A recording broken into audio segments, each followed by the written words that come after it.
If you've ever wondered how people can build lean muscle mass year after year, I'm gonna show you how I've done it for 3 decades. I'm standing outside of my gym, Pure Motivation Fitness in Vaughan, where hundreds of people have come and transformed their lives. And today, I'm gonna walk you through step by step what my current routine is and what I've been doing for the past 30 years to stay strong, stay lean without drugs. Let's go. It comes down to proper structure. It comes down to constant consistency and discipline. Make sure you stick around to the end of the video because I'll be showing you how I tweak my program week after week if I'm not seeing results and if I want to make changes. Let's go.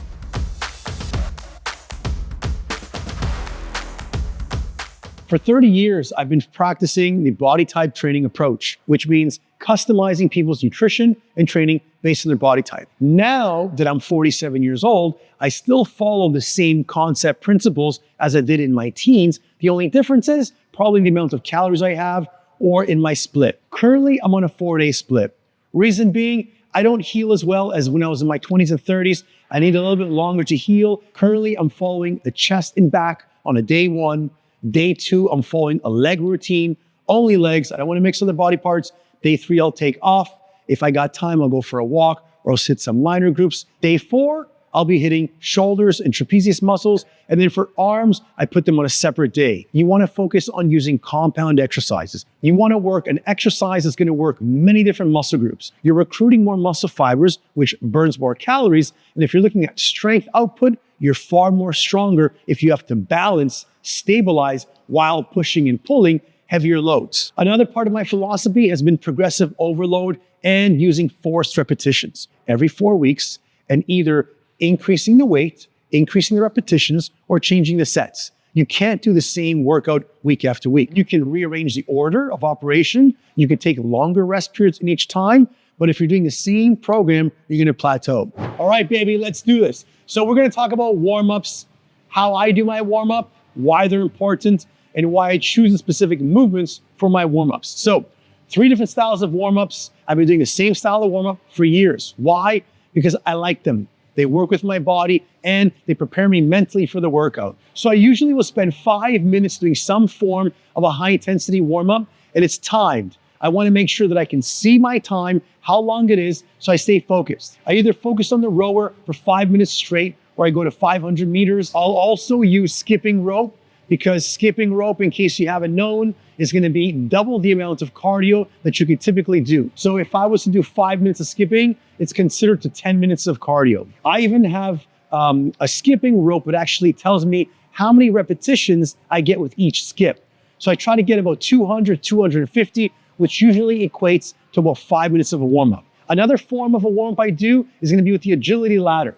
Now, why do I like using agility ladder? Because as we age, we want to make sure that we work on fine motor skills, not just on our hands, but on our feet. And I have different styles of warm-up. Either I'll go back and forth for 2 minutes doing jumping jacks. I'll do alternating legs, splits in between. I'll work on bear crawls, which are an amazing movement to warm up your body because a bear crawl is functional. Once I'm fully warmed up, I then move to a dynamic movement preparation or dynamic stretching. You always want to start off with a dynamic stretch in the beginning and then do a static stretch at the end. The dynamic movement prep, typically when I'm breaking it down, I work in terms of joints. I'll always start off with the ankle joint first, knees and hips. Once I've opened up those areas, I'll go move up the spine. Then I'll move to both shoulders in terms of mobility prep or using a band distraction technique.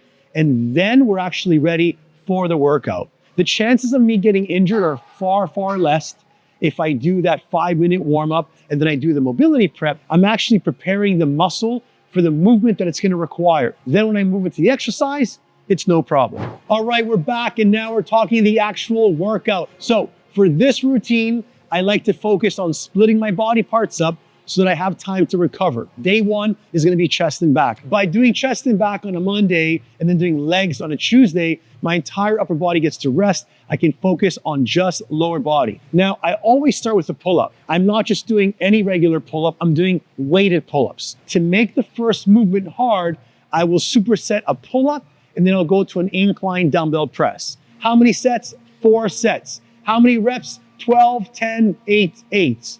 Now keep in mind, the secret to building muscle is always increasing the weights. You want to make sure you're having progression. So I'm going to go lower with the reps, increasing in the weights. So that's my first combo of exercises. Second set of exercises is going to be some form of a deadlift. The deadlift is one of the biggest, most compound movements that you can find. Because I'm training legs the following day, it gives my body the ability to kind of cheat and have a movement that can be leg supported so I can have more power and strength. Whether you're going heavy for weight gain or lighter for weight loss, it's a superior movement which requires a lot of muscle execution and a lot of brain activity. When it comes to repetitions now, after my first set of exercises that I've done 12, 10, 8, 8, I'm warmed up. I'm ready to go. So then I'll go 10, 8, 6, 6. And these are the rep ranges I keep for the remaining part of the workout.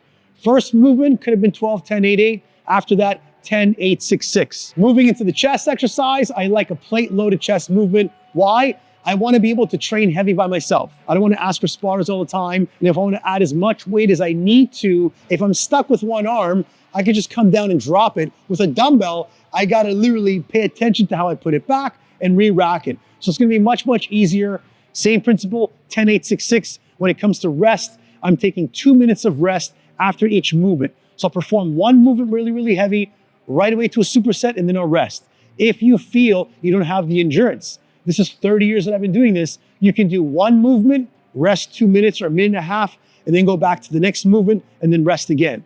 If your goal is fat loss, you want to go back to back and then throw some cardio and core right after that. Third combination, now I'm going to get a little bit more fancy. I go with a single arm dumbbell row, staple movement year after year. Why? Because I can stabilize my hand on a bench. I can utilize my legs either resting on a bench or on the floor, but I can get a lot more range of motion. And one arm driving back without holding a bar or a dumbbell can go much, much deeper and get more lat activation. If I get my leg far away from the bench, my hand deep in there and my knee supported, I have a tripod for leverage. And the most important thing you need when you're lifting weights is to have a wide base and to have leverage. So the one arm row is one of the best movements you can follow. The key here is lift heavy. And again, follow the same rep range. Now the next movement I follow for the superset for my chest will be a dumbbell pullover. Why? Again, I'm looking for the widest amount of stretch. It really gets a stretch in the rib cage as well, and it'll help you when you're looking at balancing a physique with different exercises to give you the best form and technique for the upper chest and the lats. And to finish off my chest and back routine, I typically would do a hyperextension on a glute ham development machine, or you can use a stability ball if you need to. Now, why am I putting it at the end versus the beginning? Obviously, I want to utilize most of my power for the bigger movements that are done in the beginning. Also, I want to use this as my last exercise to get my body's reserves out. And because I'm doing it without weight, I want to give my low back the ability to just focus on the stabilizing muscles and not having to balance and use coordination and having a heavier load. Now, the key here is slow repetitions and holding the contraction. If you're doing them on the glute ham development machine, that entire posterior chain is getting welded.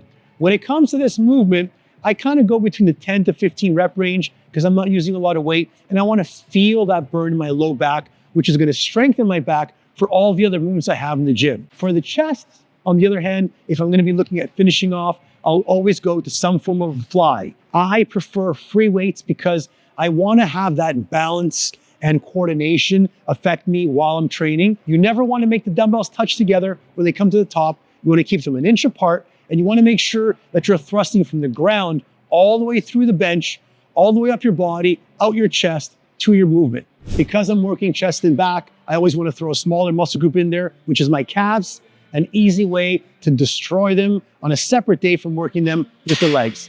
2 movements I'll work on. Typically, I'll do a seated calf press from a leg press machine, or I'll do a standing calf press machine. Calves are slow twitch muscle fibers, just like your core, and they work constantly. So if you don't hit them hard, heavy, with a lot of reps and a lot of weight, you're not going to get any growth. My focus for calves is just picking 2 exercises. I either will superset them or alternate, and I want to focus on going 4 sets of each between 10 to 15 reps.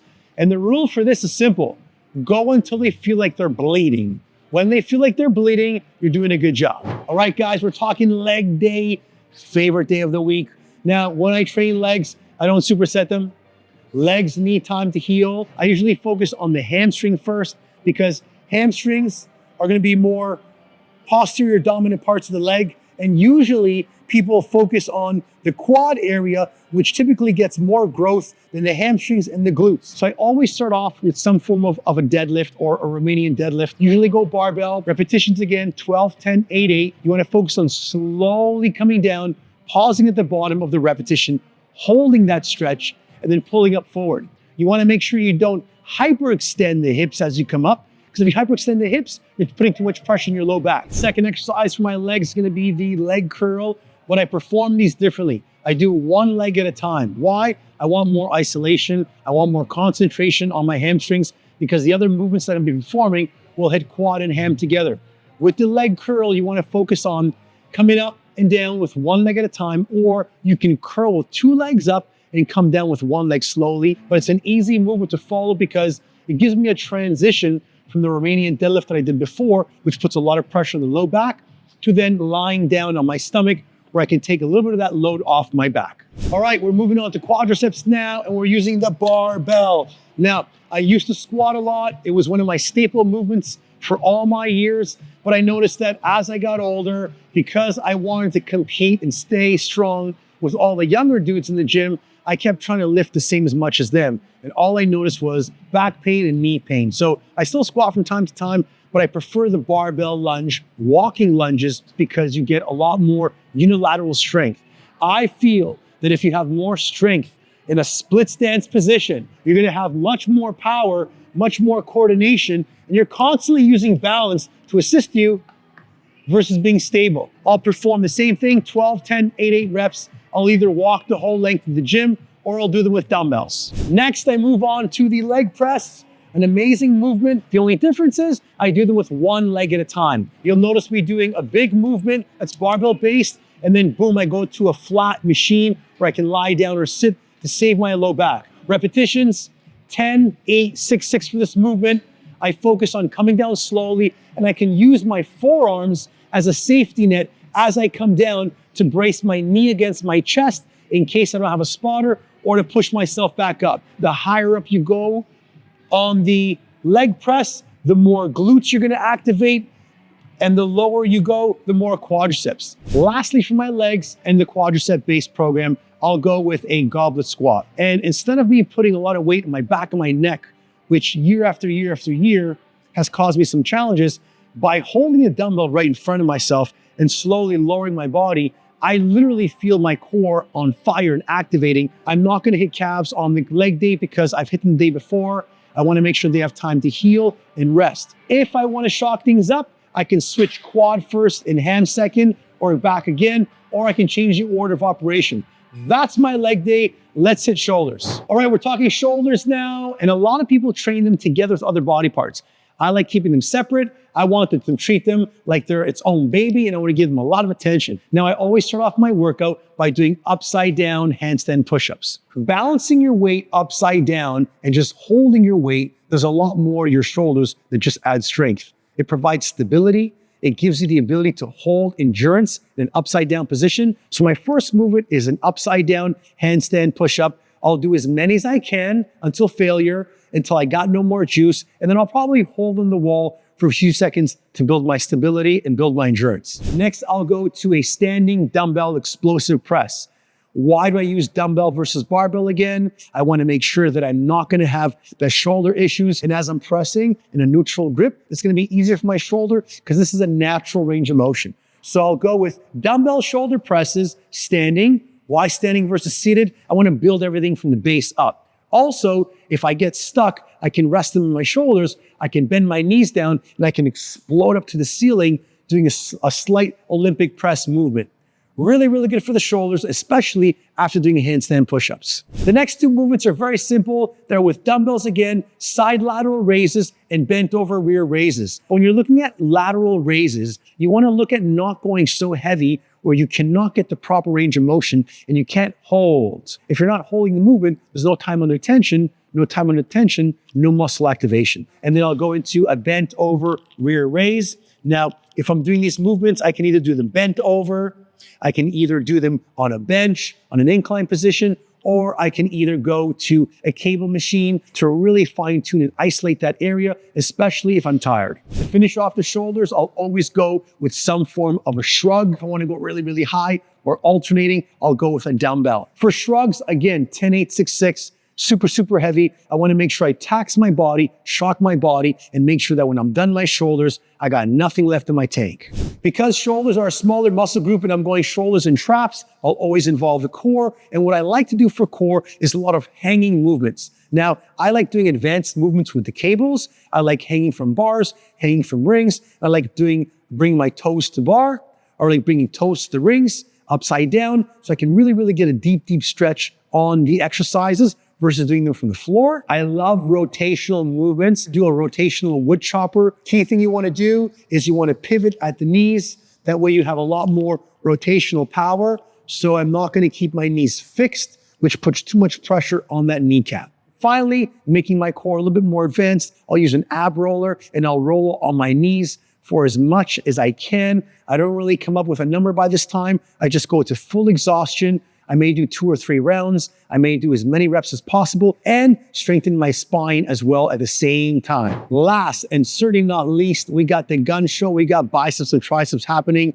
Now, for many years, I always threw them at the end of my workout. If I was doing chest, I would do a little bit of bis. If I was doing legs, chest, and back, I'll throw some tris in there. But now I've kind of moved them aside to put a little bit more emphasis on them. First movement's always going to be some form of a barbell curl. Either it's an easy curl bar, which is easier on the wrist, or a straight barbell curl. Elbows are narrow here, feet are shoulder width apart. The main thing you want to focus on is the squeeze. What you don't want to do is stand straight and let the weight rest on your body. It's not going to give you the best effect. With that, I'll go with a skull crusher and I'll use an easy curl bar. It's going to be easier on my elbows. I like doing them from the floor. That way, if I get stuck and I don't have a spotter, I can just prop them back onto the floor. As I come up, I'm snapping up with a natural arc. You want to make sure your wrists are hanging backwards. And as you come down and lock out, you're holding the squeeze. First movement, repetitions, 12, 10, 8, 8, resting 2 minutes in between. And exercise number 2 is going to be dumbbell based. So I'll go with a standing hammer curl. Why? I want to work the width of my bicep instead of the peak of my bicep. I'm going to come as high as I can and hold and slowly come down. But the most important thing you want to focus on is making sure you hold the contraction. If you need to, you can hold on to an object and do them one at a time to get a little bit more isolated contraction when you're doing that bicep curl. For my triceps, I'll always go to an overhead movement. Typically, I like doing an overhead dumbbell extension because I can load up as much weight as I can. My elbows are narrow, it's safe for me. And again, it's a compound movement and I'm sitting this time. So I'm not going to stretch out my lower back as I've been doing that for the other 2 movements. Repetitions, 12, 10, 8, 8 again, keeping 2-minute rest in between each of them. But it's a staple exercise to put a lot of mass on your arms. And lastly, for the biceps and triceps, I'm going to do an Arnold curl with some form of a dip that's weighted. So for the Arnold curl, it's not going to be a muscle mass builder. It's going to be more of a definition of a sharpening movement to work on that bicep. You typically will just lean over, grab the dumbbell, and as you're coming up, you're going to notice a 90-degree angle that you want to be at. You want to slowly come up and you want your wrist bent backwards. The wrist bent backwards is going to focus more of the bicep peak, the lower part of the peak, and it's a movement that does not need to be done with heavy weight. Now this one, just like the last movement for the quads, you can go a little bit higher rep to really burn out and fatigue that muscle group. And then lastly, we do with weighted bench dips. The best movement to finish off the exercise, you find a bench that you can rest your arms on. You want to make sure that your arms are narrow together and you want to make sure that you're not pressing in a position where you're putting too much tightness in the upper shoulders and traps. I like adding weight onto my body so I can get a lot more load to it. And again, for this movement, I don't even count reps. I go till failure. I'll strip off a few plates as I get tired, and then I'll just go with body weight. But that is typically what I've been doing for the past few months. It's a similar routine that I've been following for the past 30 years since I've been training. And the only thing that changes is the order of operation and the grouping of the exercises. Some months it'll be legs, chest, and back. Some months it'll be push, pull. Some months it'll be total body, upper, lower. But for now, what I'm working on is a 4-day split. to keep myself strong, keep myself lean. Hope you enjoyed this video. If you did, do me a favor, share it with anybody you think it'll help out. Drop a like, a subscription on the bottom, and let me know what videos you want me to provide to you. I want to bring the energy to you. I want to get you motivated, and I want to get you educated as well. That's it. That's all. See you in the next video. And remember, attitude is everything.